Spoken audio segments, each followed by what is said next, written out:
தமிழக மக்கள் ஜனநாயக கட்சியின் சார்பில் ஒருங்கிணைக்கப்பட்டு சிறப்பாக நடந்தேறிக் கொண்டிருக்கிற இந்த ஒன்று கூடல் கையெழுத்து இயக்கத்தின் தலைவர்,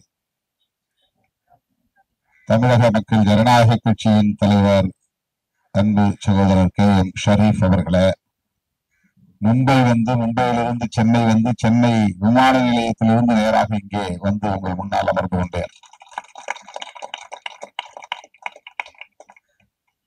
இது மிகவும் முக்கியத்துவம் வாய்ந்த ஒரு நிகழ்வு. வரலாற்றை மறந்துவிடக் கூடாது என்கிற பொறுப்புணர்வோடு ஷரீப் அவர்கள் மேற்கொண்டிருக்கிற ஒரு முயற்சி. அவர் இதை பற்றி என்னிடத்திலே விளக்கி சொன்ன போது நானும் பின்னோக்கி என் நினைவுகளை அசை போட்டு பார்த்தேன். அப்போது சொன்னேன், நானும் தான் அந்த களத்தில் நின்றவன். நீங்கள் குறிப்பிடுகிற அந்த இந்தி எதிர்ப்பு போராட்ட களத்தில் நானும் ஒருவன் என்று சொன்னேன். அப்படி என்றால் நீங்கள் கட்டாயம் வந்தாக வேண்டும் என்று அதையே ஒரு வாய்ப்பாக பயன்படுத்தி எனக்கு அழுத்தம் கொடுத்தார். 1983 1988 வரையில் தமிழக களம் என்பது ஈழத்தமிழர்களுக்கான போராட்ட களமாகவும் இந்தியை எதிர்க்கும் மொழி போராட்ட களமாகவும் இருந்தது என்பதை வரலாறு அறியும். அந்த காலகட்டத்தில் தான் மாணவனாக இருந்த நான் ஆங்காங்கே நடைபெறுகிற போராட்ட களங்களில் வலிந்து சென்று பங்கேற்றிருக்கிறேன். மறைந்த மாலைமணி இளங்கோ என்ற ஒரு பெரியவர், PS இளங்கோ, நெல்சன் மாணிக்கம் சாலையிலே அந்த இதழின் அலுவலகம் இருந்தது. அவர் அண்ணா காலத்திலிருந்து அரசியல் ஈடுபாடு கொண்டவர். சட்டக்கல்லூரி மாணவர்களாக நாங்கள் நடத்திய போராட்டத்தை உற்று நோக்கிய அவர் அப்போது வெளிவந்த வார ஏடான மாலை மணியில் எங்கள் படங்களை எல்லாம் இப்போதைய மொழி போராளிகள் என்று வரிசைப்படுத்தி அட்டையில் அச்சிட்டு எங்களுக்கு கொண்டு வந்து சேர்த்தார். அட்டையிலே எங்கள் படங்கள் இருந்தன. மொழி போராளிகள் என்கிற அடைமொழியோடு எங்கள் படங்கள் இருந்தன. அதை பார்த்து ஊக்கம் பெற்றோம். அவரை நேரிலே போய் சந்தித்து மணிக்கணக்கிலே உரையாடினோம். மாலைமணி என்கிற வார ஏடு வந்தது பலருக்கு தெரியாது. இப்போது இல்லை. ஒரு நொடி கூட இடைவெளி இல்லாமல் அவர் சிகரெட் குடிக்கக்கூடியவர், ஸ்மோக்கிங், அந்த செயின் ஸ்மோக்கர் என்று சொல்வார்களே, அப்படிப்பட்ட பழக்கம் உள்ளவர். அப்படி சிகரெட் குடித்துக் கொண்டே கடந்த கால மொழி போராட்டங்களை பற்றி எங்களுக்கு எடுத்து சொன்ன நினைவுகள் எல்லாம் எனக்கு வந்து போயின. அந்த மாலை மணியை ரொம்ப காலம் நான் பாதுகாப்பாக வைத்திருந்தேன். இப்போது இல்லை. அவ்வப்போது எடுத்து புரட்டி பார்ப்பேன். அட்டையின் பின் அட்டையின் உள்பக்கத்தில் ஒரு 10-20 மாணவர்களின் படங்கள் இருக்கும். முன்னட்டையின் உள்பக்கத்தில் 65 போராட்ட களத்தில் போராடிய மொழி போராளிகளின் படங்கள். பின்னட்டையின் உள்பக்கத்தில் ஷெரீப் அவர்கள் சொன்னதை போல இந்த 85 காலகட்டத்தில் நடந்த போராளிகளின் படங்கள் அச்சிடப்பட்டிருந்தன.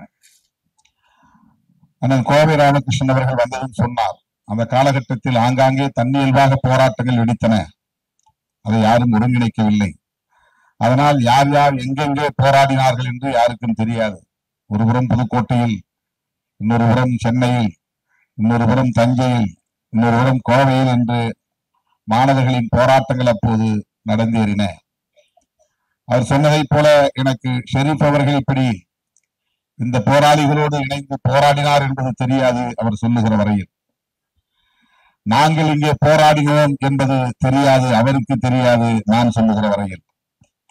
இப்படி இந்த போராட்ட களங்கள் தனித்தனியே நடந்ததால் இந்த வரலாறு அனைவருக்கும் தெரிந்த ஒரு வரலாறாக இல்லை என்பதை உணர்ந்து ஷெரீப் அவர்கள் 1938 முதல் மொழி போராட்டம் என்றால் 1965 இரண்டாவது மொழி போராட்டம் என்றால் 1985 நாம் ஏன் மூன்றாவது மொழி போராட்டம் என்று சொல்லக்கூடாது என்கிற அடிப்படையிலே இந்த நிகழ்வை அவர் ஒருங்கிணைத்திருக்கிறார். ஆனால் இடையிலே நாங்கள் தமிழ் பாதுகாப்பு இயக்கம் என்கிற ஒரு அமைப்பை உருவாக்கி அதன் தலைவராக நான் பொறுப்பேற்று இயங்கிய போது அந்த இயக்கத்தின் காப்பாளர்களாக மருத்துவர் ராமதாஸ் அவர்களும் பழன் இடுமாறன் அவர்களும் ஆடிட்டர் பாலசுப்ரமணியன் அவர்களும் அண்ணன் நம்முடைய மருத்துவர் சேதுராமன் அவர்களும் இந்த அமைப்பின் காப்பாளர்களாக பொறுப்பேற்று களமாடினோம். அப்போது இந்தியை எதிர்ப்பதற்காக, தமிழை பாதுகாப்பதற்காக, மாணவர்களை இளைஞர்களை அணிதிரட்டுவதற்காக பல போராட்டங்களை முன்னெடுத்தோம், தொடர் போராட்டங்களை.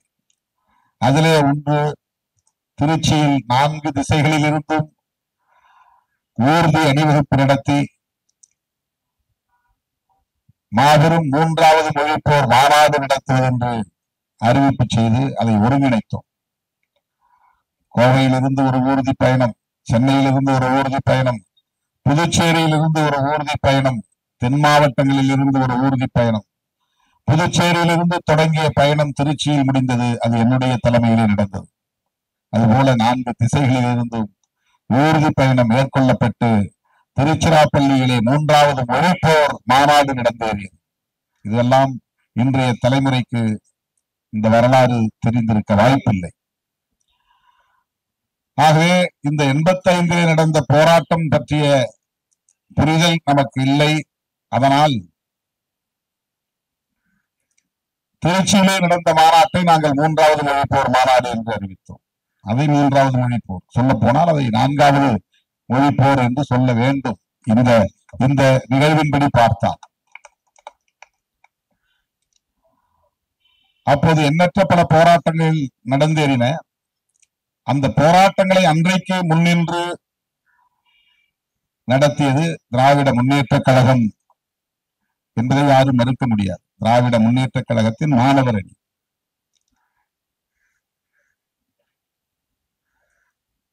அந்த மாணவர் அணியை சார்ந்த தோழர்கள் வேகமாக அந்த போராட்டத்தை தீவிரப்படுத்திய போது சென்னை தலைநகரை பொறுத்தவரை, தலைநகரில் நடந்ததை சொல்லுகிறேன். இப்போது மாவட்ட அமைப்பாளராக CM ஆனந்தன் அடிக்கடி சட்டக்கல்லூரி மாணவர் விடுதிக்கு வருவார். அவர் ஒரு பேரணியை ஒருங்கிணைத்தார். அந்த பேரணியில் ஆயிரக்கணக்கான மாணவர்கள் பங்கேற்றோம். கட்சி சார்பற்ற நிலையில், திமுக என்றல்ல, கட்சி சார்பற்ற நிலையில் பல்லாயிரக்கணக்கான மாணவர்கள் பங்கேற்றோம். காவல்துறை அப்போது தடியடி நடத்தியது. அண்ணா மேம்பாலத்தில் ஆயிரக்கணக்கான செருப்புகள் சிதறி கிடந்தன. எல்லோருக்கும் அடி, தடியடி, காயம். கைது செய்யப்பட்டு ராஜரத்னம் ஸ்டேடியம் அந்த விளையாட்டு மைதானத்திலே கொண்டு போய் எங்களை அடைத்து வைத்தார்கள். அடைத்து வைக்கப்பட்ட அந்த இடத்திலே எங்களை எல்லாம் வரிசையாக உட்கார சொல்லி பூட்ஸ் கால்களால் இடுப்பிலே எட்டு உதைத்தார்கள். முன்னின்று ஒருங்கிணைத்த மாணவர்களை அப்படி உதை வாங்கியவர்கள் நானும் ஒருவர். இதெல்லாம் அந்த காலத்தில் நடந்தேறியது. ஈழத்தமிழர்களுக்கான போராட்டம் ஒருபுறம் வெடித்தது. ஏனென்றால் அப்போதுதான் ஜூலை கலவரம் கொழும்பிலே நடந்தது. 1983 ஜூலை 23. அதை கருப்பு ஜூலை என்று சொல்வோம். ஏராளமானவர்கள் படுகொலை செய்யப்பட்டார்கள். தமிழன் கறி இங்கே விற்கப்படும் என்றெல்லாம் எழுதி போட்டார்கள் கொழும்பிலே. அந்த கலவரத்தின் அந்த வன்முறையின் போது கடல் கடந்து ஏராளமானவர்கள் தமிழகத்திற்கு தஞ்சம் புகுந்த நேரம் மாணவர்களின் போராட்டம் அதற்காகவும் ஆங்காங்கே வெடித்தது. ஆகவே இந்த 83, 88 அந்த காலகட்டம் என்பது ஈழத்தமிழர்களுக்கான போராட்ட களமாகவும் இந்திய எதிர்ப்புக்கான போராட்ட களமாகவும் அமைந்தது. சென்னை சட்டக்கல்லூரி மாணவர்கள் ஒன்று சேர்ந்து சென்னை சென்ட்ரல் ரயில் நிலையத்தில் இருக்கிற இந்தி எழுத்துக்களை, அந்த நியான் விளக்குகளால் பொறிக்கப்பட்டிருக்கிற அந்த எழுத்துக்களை உடைக்க வேண்டும் என்று நாங்கள் ஒரு 5 பேர் புறப்பட்டு போய் அங்கே சந்தேகத்திற்கிடமான முறையிலே அதிகாலை வேளையில் நாங்கள் இருந்தோம் என்று போலீஸ் எங்களை கண்டுபிடித்து விரட்டியது. போலீஸ் கையிலே பிடிபடாமல் அதை உடைக்க வேண்டும் என்று முயற்சித்து முடியாமல் திரும்பி போனோம், தப்பித்து போனோம். இது நடந்தது. சென்ட்ரல் ரயில் நிலையத்தை குறிவைத்து மாணவர்கள் அந்த இந்தி எழுத்தை அடித்து உடைக்க வேண்டும், அது நியான் விளக்குகளால் சென்ட்ரல் ரயில்வே ஸ்டேஷன் என்று எழுதி இரவிலே எரியும், ஹிந்தியிலே இருக்கும்.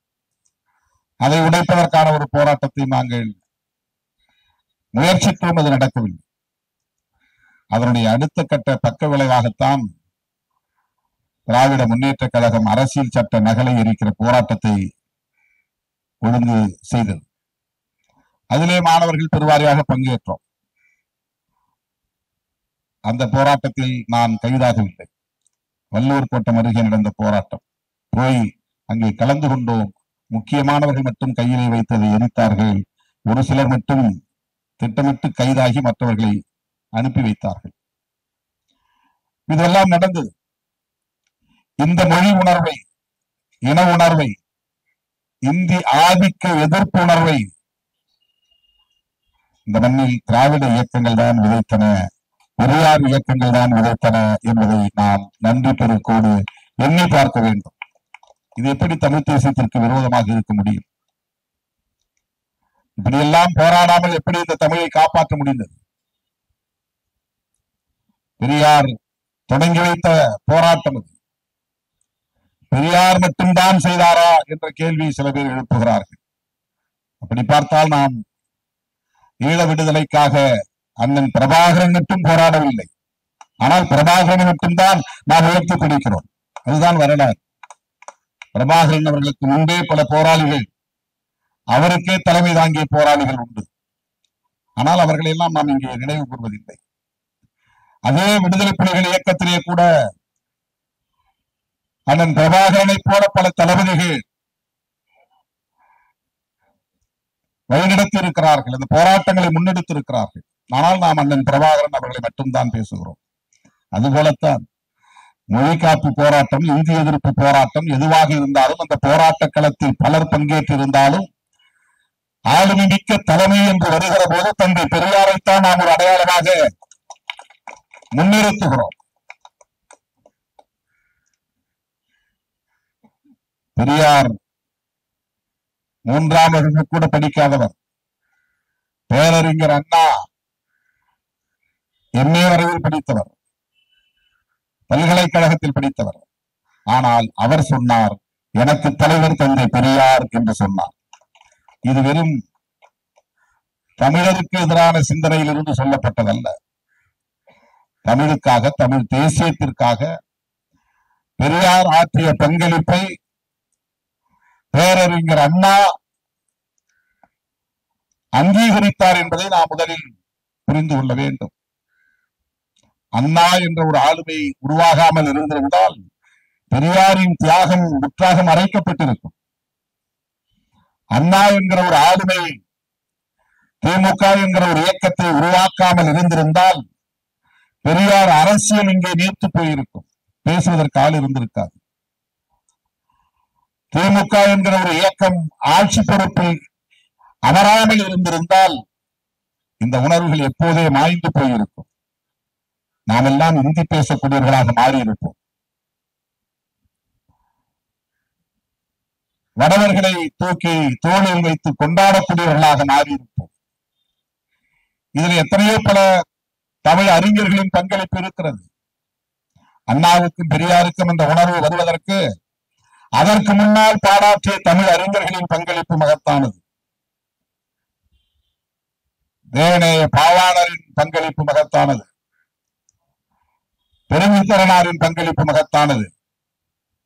அவர்களெல்லாம் ஊட்டிய உணர்வுதான் தமிழரசனை உருவாக்கியது. இடதுசாரி இயக்கம் பாட்டாளி வர்க்க விடுதலைக்கான உணர்வை தந்தது என்றாலும் கூட தமிழ்நாடு தனிநாடாக வேண்டும் என்கிற உணர்வை தமிழ் அறிஞர்கள் ஊட்டி வைத்த அந்த தேசிய உணர்வில் இருந்துதான் பெற்றார் தோழர் தமிழரசன். அவருடைய ஆசான் புலவர் கலிய பெருமான். இப்படி எல்லோருக்குமான பங்களிப்பு இருக்கிறது. ஆனால் அவர்கள் அத்தனை பேராலும் ஏற்றுக்கொள்ளப்பட்ட ஒரு ஆளுமைதான் தந்தை பெரியார் என்பதை நாம் மறந்துவிடக் கூடாது.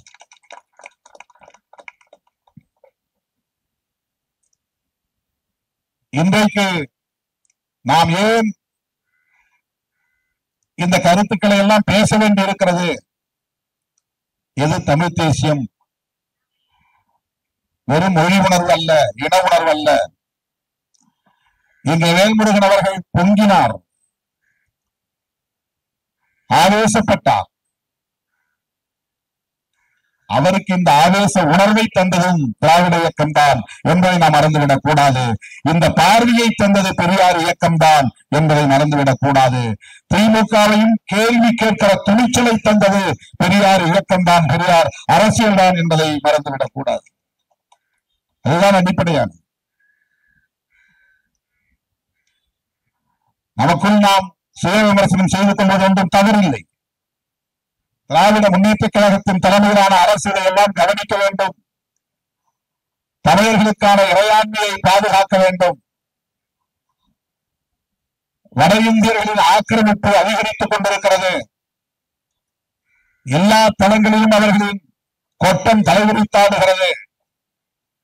நாம் எச்சரிக்கையாக இருக்க வேண்டும் என்கிற இடித்துரைத்தல். அது எதிர்மறையான விமர்சனம் அல்ல. அது தோழமையோடு சுட்டிக்காட்டுகிற இடித்துரைக்கும் ஒரு சுய விமர்சனம். சுய விமர்சனம் செய்யாதவர்களால், செய்ய முடியாதவர்களால் இலக்கை நோக்கி பயணிக்க முடியாது. ஏற்றுக்கொண்ட கொள்கைக்கு நேர்மையாக இருக்க முடியாது. சுய விமர்சனம் என்பது முக்கியமானது. சுய விமர்சனம் செய்யக்கூடிய தகுதி படைத்தவர்களால் தான் எதிர் விமர்சனங்களையும் ஏற்றுக்கொள்ள முடியும். இல்லை என்றால் அதுவும் ஏற்க முடியாது, சகிப்புத்தன்மை இருக்காது. எனவே நமக்கு இருக்கிற கவலை எல்லாம் ஏன் சனாதன சக்திகள் இந்த மண்ணில் வேரூன்றிவிடக் கூடாது என்று பதறுகிறோம். அண்ணன் தளபதி ஸ்டாலின் அவர்களின் தலைமையில் இருக்கிற ஆட்சியிலேயே நமக்கு இவ்வளவு சிக்கல்கள் இருக்கின்றன, நெருக்கடிகள் இருக்கின்றன என்றால் அப்பட்டமான சனாதனிகளின் ஆட்சி இங்கே மலர்ந்தால் என்ன ஆகும்? அவர்களை எப்படி எதிர்த்து நாம் போரிட முடியும்?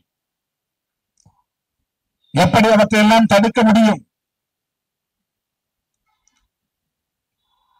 அதிகார வர்க்கத்திற்குள்ளே அந்த ஊடுருவல் இருக்கிறது என்பதை மறுக்க முடியாது.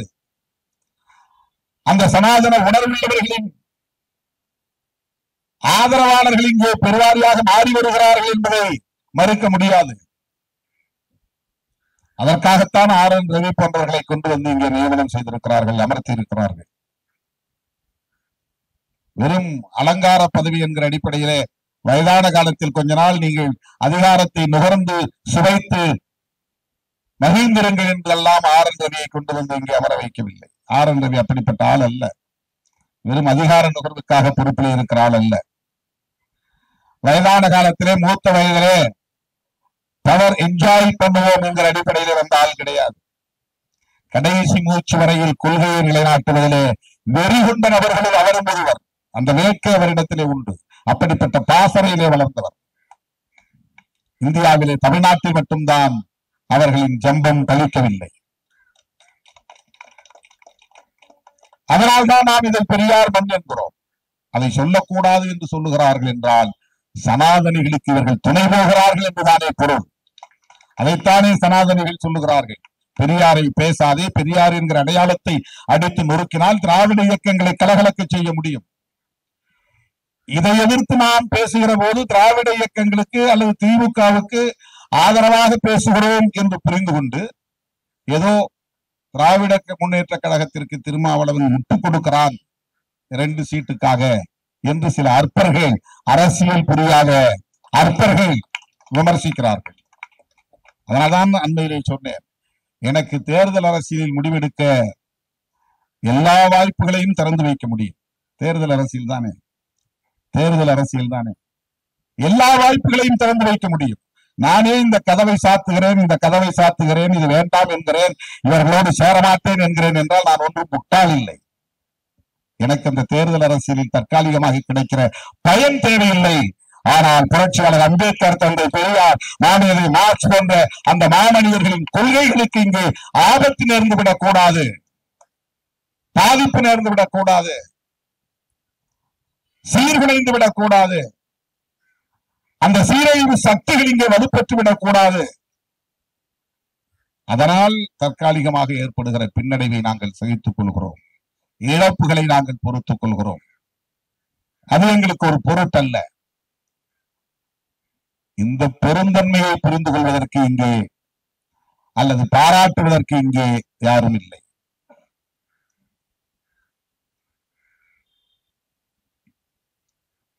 இது வெறும் பேரத்திற்கான அரசியல் பேசும் காலம் இல்லை.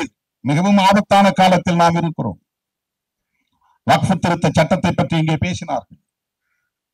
ஒவ்வொன்றும் அவர்கள் ஏற்கனவே எழுதி வைத்த செயல் திட்டங்களை திட்டமிட்டவாறு நிறைவேற்றிக் கொண்டே வருகிறார்கள், டிக்கெடித்துக் கொண்டே வருகிறார்கள். அஜெண்டாவில் ஷெட்யூல் பண்ணி ஒவ்வொன்றையும் அவர்கள் டிக்கெடித்துக் கொண்டே வருகிறார்கள். அதிலே ஒன்றுதான் வக்ஃப் திருத்த சட்டம். அது இஸ்லாமியர்களுக்கு எதிராக செய்யப்படுகிற ஒன்றாக நாம் பார்க்கிறோம். உடனே முஸ்லிம், இந்து என்று இதை பாகுபடுத்தி பார்க்கிற ஒரு கண்ணோட்டம் நமக்கு மேலோங்குகிறது. அப்படி அல்ல. அவனுடைய நோக்கம் இஸ்லாமியர்களை ஒரு துருப்பாக பயன்படுத்துகிறான், அவ்வளவுதான். இஸ்லாமியர்களுக்கு எதிரான தாக்குதலின் மூலம் அரசமைப்பு சட்டத்தின் அடிநாதத்தில் அவர்கள் கை வைக்கிறார்கள், குரல் வளையில் கை வைக்கிறார்கள்.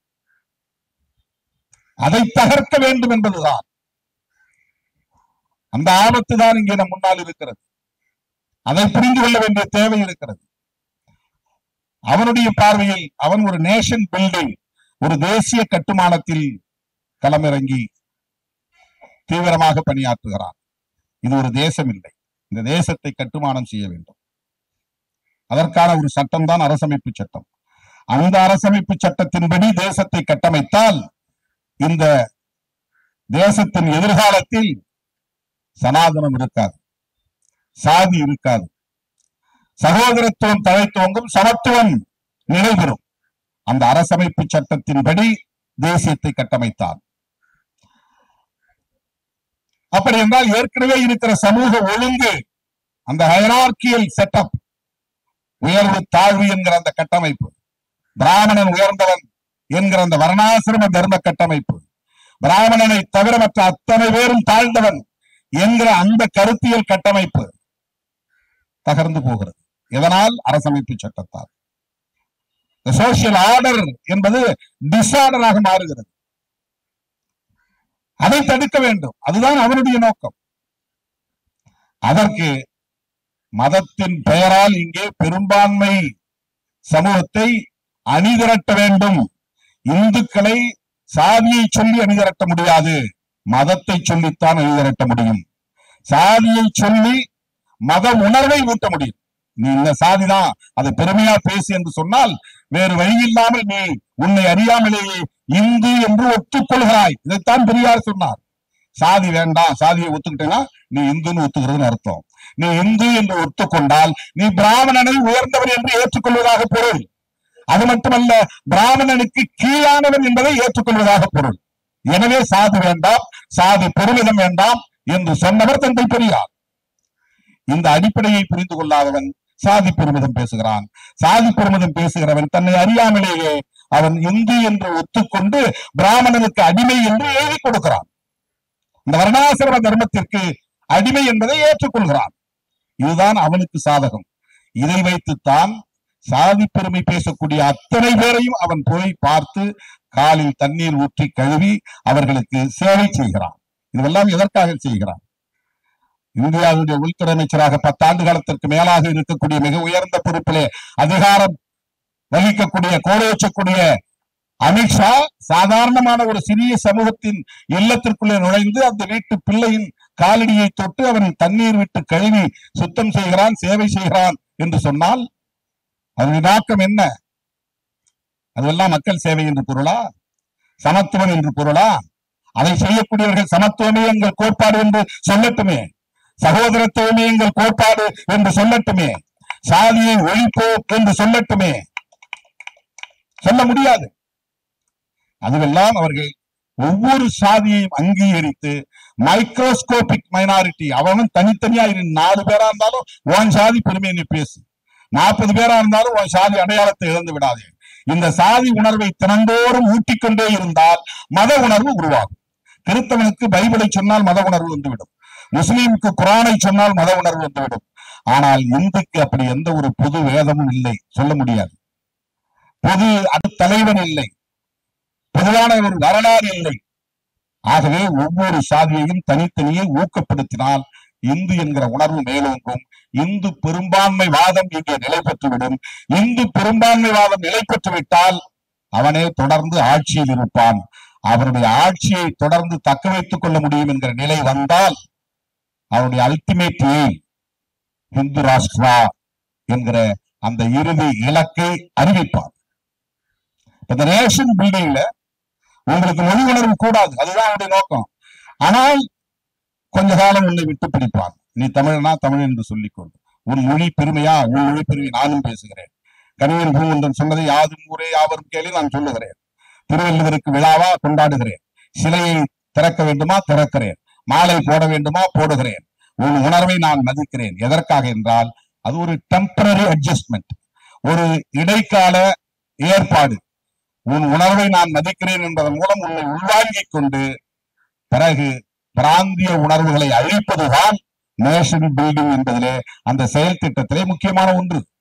மொழி வழி உணர்வை வளர்த்தால் மொழி வழி தேசிய உணர்வு வளரும். மொழி வழி தேசிய உணர்வு வளர்ந்தால் அவன் விரும்புகிற ஒருங்கிணைந்த இந்தியாவை கட்டமைக்க முடியாது. ஏன் இந்தியை திணிக்கிறான்? ஒரே மொழி இந்தியா முழுவதும் மக்கள் பேச வேண்டும். காலப்போக்கிலே தமிழை மறக்க வேண்டும். இப்போது மறை என்று சொன்னால் மறக்க மாட்டான். இப்போது இந்திய மட்டுமே படி என்று கட்டாயப்படுத்தினால் பிரச்சனை வரும். ஆகவே நீ உன் மொழியையும் படிச்சுக்கோ, இந்தியையும் படிச்சுக்கோ. ஏன் இது தொடர்ந்து நடக்கிறது? காங்கிரஸ் ஆட்சி காலத்திலும் இது நடந்தது. நேஷன் பில்டிங், தேசத்தை கட்டுகிறான். ஒரே மொழி, ஒரே கலாச்சாரம். அப்பதான் தமிழ்நாடுங்கிற தனிநாடு உணர்வு இருக்காது. பஞ்சாப் காலிஸ்தான் என்று பேச மாட்டான். வட இந்திய மாநிலங்கள், வடகிழக்கு இந்திய மாநிலங்கள் நாங்கள் தனி இனம் என்று சொல்ல மாட்டான்.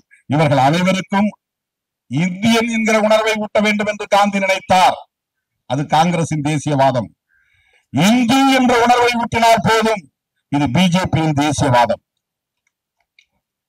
இது இந்து தேசியவாதம். இவனுடைய nation building based on religion. Congress nation building based on nationality, patriotism, நாட்டு பற்று என்பதன் மூலம் ஒரு தேசத்தை கட்ட காந்தி விரும்பினார். அதனால்தான் அவரோட சனாதன கருத்துள்ள ஒரு தலைவர் என்றாலும் அந்த முரண்பாடு இருந்தாலும் ஒரு விஷயத்தில் அவர் உறுதியாக இருந்தார். மதசார்பின்மைதான் இந்த தேசத்தின் கோட்பாடு, இந்த அரசின் கோட்பாடு என்று உறுதியாக இருந்தார். அதற்காகத்தான் கொல்லப்பட்டார். நாத்ராம் கோட்சே கொன்றது RSS அவரை கொன்றதற்கு காரணம் அவர் மதசார்பின்மையில் உறுதியாக இருந்தார். சனாதனத்தை ஏற்றுக்கொண்டார், அது வேறு. ஆனால் இந்து வேறு முஸ்லிம் வேறு என்று பிரிக்க வேண்டாம், நாம் இந்தியர்களாய் இருப்போம் என்று அவர் சொன்னார். பிஜேபியும் RSSம் இந்தியர்கள் என்று சொல்லாதே, இந்துக்கள் என்று சொல். இந்த தேசம் இந்துக்களுக்கான தேசம். இந்த தேசத்தின் பெரும்பான்மை மக்கள் இந்துக்கள் தான். எனவே இந்துக்களுக்கான ராஷ்டிரத்தை உருவாக்குவோம், அதற்கான ஒரு அரசமைப்பு சட்டத்தை உருவாக்குவோம். எனவே இந்தியை மெல்ல மெல்ல நாங்கள் ஊட்டுவோம். இந்தியை ஊட்டுவதற்கு அதுதான் காரணம். அவன் இந்தி மொழி மேல வச்சிருக்கிற பற்று இல்ல. இந்தியா என்பதை இந்துத்துவ இந்தியாவாக கட்டமைப்பதற்கு ஒரு மொழி அவனுக்கு தேவைப்படுகிறது, ஒரு மதம் அவனுக்கு தேவைப்படுகிறது, ஒரு கலாச்சாரம் தேவைப்படுகிறது. இந்த பல மொழிகளையும் நீங்கள் ஊக்கப்படுத்தி தனித்தனியே தேசியவாதம் வளர்ந்து விட்டால், மொழி வழி தேசியவாதம் வளர்ந்து விட்டால் அவர் விரும்புகிற இந்தியாவை கட்டமைக்க முடியாது. இது பெரிய முட்டுக்கட்டையாக வந்து நிற்கும். ஆனால் இடைக்காலமாக அதை அனுமதிப்பான், கொஞ்சம் விட்டு பிடிப்பான். பெரியாரை பேசினால் தமிழ் தேசியமும் பேசு, பெரியாரை விமர்சித்தால் தமிழ் தேசியத்தையும் அனுமதிப்போம். அவனுக்கு இங்க பெரியாருங்கிற ஐக்கனை உடைக்கணும்.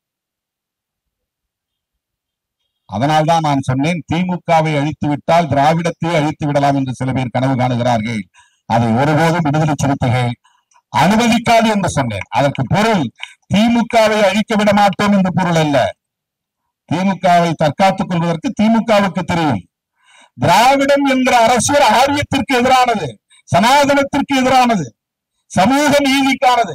அந்த திராவிடம் என்கிற அரசியலை பெரியாருக்கு முன்னரே 50 ஆண்டுகளுக்கு முன்னரே அறிமுகப்படுத்தியவர் பண்டிதர் அயோத்திதாசர், அவருக்கு முன்னரே ரெவரண்ட் ஜான் ரத்தினம் போன்றவர்கள். இது வரலாறு, திராவிட இயக்க வரலாறு, திராவிட அரசியல் வரலாறு. இந்த புரிதலோடு நாம் களத்திலே நிற்க வேண்டும். வெறும் மொழி உணர்ச்சி, இன உணர்ச்சி எடுபடாது. அது எமோஷன்ஸ். அந்த எமோஷன் ஒரு கட்டத்துக்கு மேல டிஸ்சார்ஜ் ஆகும். வெறும் உணர்ச்சி என்பது கோபப்பட்ட உடனே உணர்ச்சி குறைஞ்சிடும், அப்புறமா அண்ணன் தம்பி கேட்டு. ஏன்னா எமோஷன் டிஸ்சார்ஜ் ஆச்சுன்னா மறுபடியும் நீ பழைய நிலைக்கு திரும்பிடுவேன், மந்தமாயிடும். கொள்கை அப்படி அல்ல. அது திரும்ப திரும்ப குழந்து விட்டு எரிந்து கொண்டே இருக்கும். அது ஒரு ஊழி தீ மாதிரி. நீ ஏற்றுக்கொள்கிற கொள்கை உனக்கு புரிதல் இருந்தால், பிடிப்பு இருந்தால், அதில் உறுதிப்பாடு இருந்தால், அது அணையா நெருப்பாய் ஊழி தீயாய் உருமாறும். அதுதான் முக்கியமானது.